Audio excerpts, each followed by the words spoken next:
Now, let me introduce you to two sexy Swedish babes.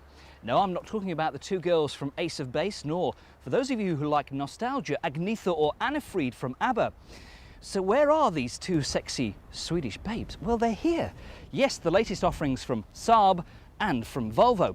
Now, neither of these Swedish companies were particularly well known for producing sexy cars, but they've come up trumps here, the 9.5 and the more recently introduced S80. Just look around either car and what you won't get is a boxy image. No, we all remember the Volvos of the 1980s and 90s with those huge bumpers, those now thankfully gone. Both cars have graceful lines, swooping curves, and look like they're ready to join that top executive club whose membership is dominated at the moment by BMW, Mercedes and Audi.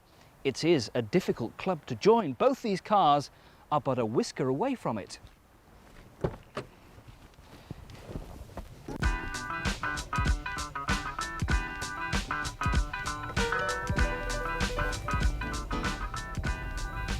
Now the Saab rather surprisingly has the more chunkier styling than the Volvo. It also has some unique trademarks like the centrally mounted key switch. Of course, they still use turbocharged engines. The Saab is somewhat different from other executive cars. It's almost one out on its own.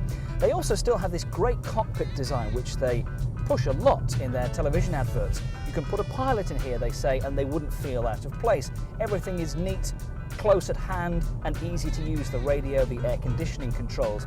Now both the S80 and the 9.5 are almost identical in exterior size. Interior wise though, for me, the Saab 9.5 loses a little bit, particularly for backseat occupants who won't find as much legroom as they do in the S80. The 9.5 comes with a choice of 3 engines, all of course turbocharged. You get the base 2-litre model, this 2.3, and a 3-litre V6. This 2.3 produces 170 brake horsepower. Acceleration is pretty good, around about 9 seconds 0 to 60, top speed of 140 miles an hour. Now, it does use a drive-by-wire throttle. Linked with this 4-speed automatic box, makes acceleration very swift and rapid. The suspension is supple and that gives a very pleasant ride at most speeds on most types of roads. But if you fancy pushing it hard when you find that nice bit of country lane that we're all looking for at some stage, well, you may find it a bit wallowy going around corners with a bit too much body roll too. Both the Saab and the Volvo are front-wheel drive, whilst its two main rivals, the 5 Series and E-Class, rear-wheel drive. But under normal driving, you'd be really hard-pressed to discover the difference. The Saab is a very relaxing car to drive. Some of its components, I hasten to add, are from the General Motors network, including a Vectra-based suspension.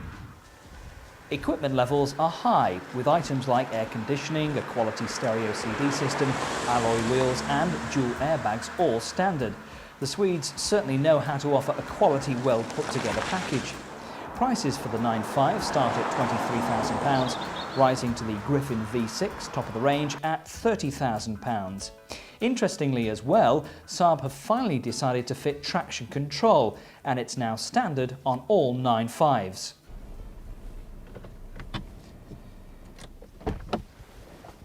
So the 9.5 really impresses quite a lot.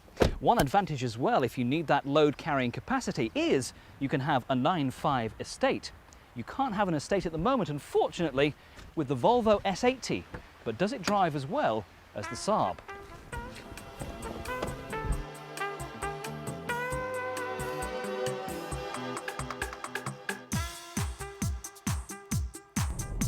The S80's ride is supple and smooth, gliding over all but the worst surfaces. Handling for such a big car is also excellent. This is a 2.4-litre engine in this particular model, 170 brake horsepower. It's rather dull at low speeds, but rev it hard, open it up and push it right the way round to the red line, and you can find yourself having a great deal of fun and making very rapid progress. Now, it's a very comfortable interior. Everything is fairly well laid out, apart from one or two little oddities like the fog light switch, which is hidden right down here over on the right-hand side of the steering wheel, and a great extra in this car, which is the satellite navigation system, which took me an age to find out where the controls for it are. They're actually hidden behind the steering wheel here. Once you've found them though, they're easy to use.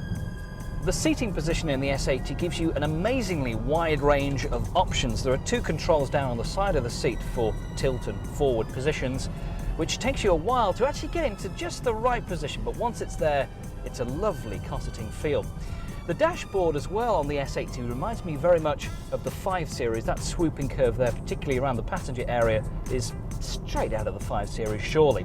You get a few different engines to choose from in the S80. There's a 2.4 140 brake horsepower, which for me would be very underpowered for this size of car. There's also a turbo diesel 2.5 engine, and if you want something really fast, well, the one to go for is the 2.8 T6, which will set you back about £37,000. But boy, would it be worth it for all that speed and all that power. It is a fast machine.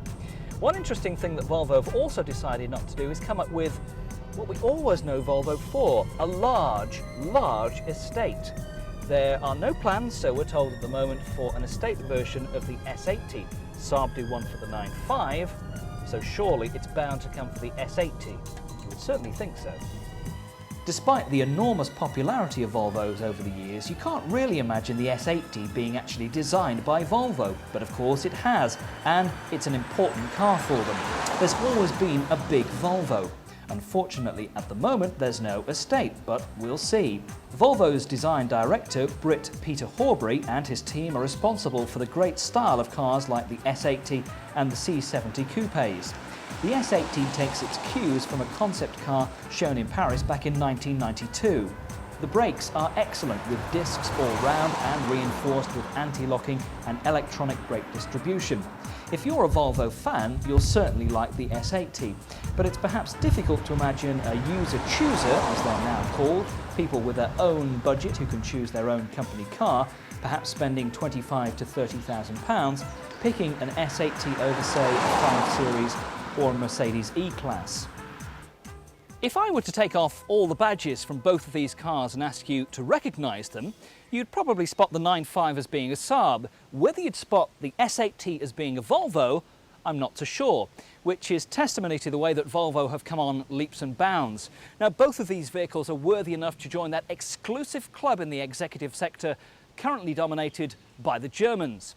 The S80 is more a cruiser. It's well built, but in my opinion let down by its driving dynamics. The Saab feels more sure-footed on the road, it handles better, it's more responsive, and has a slightly better interior. So if I had to choose between the two, which is a difficult choice, the 9.5 would be my choice, but only just.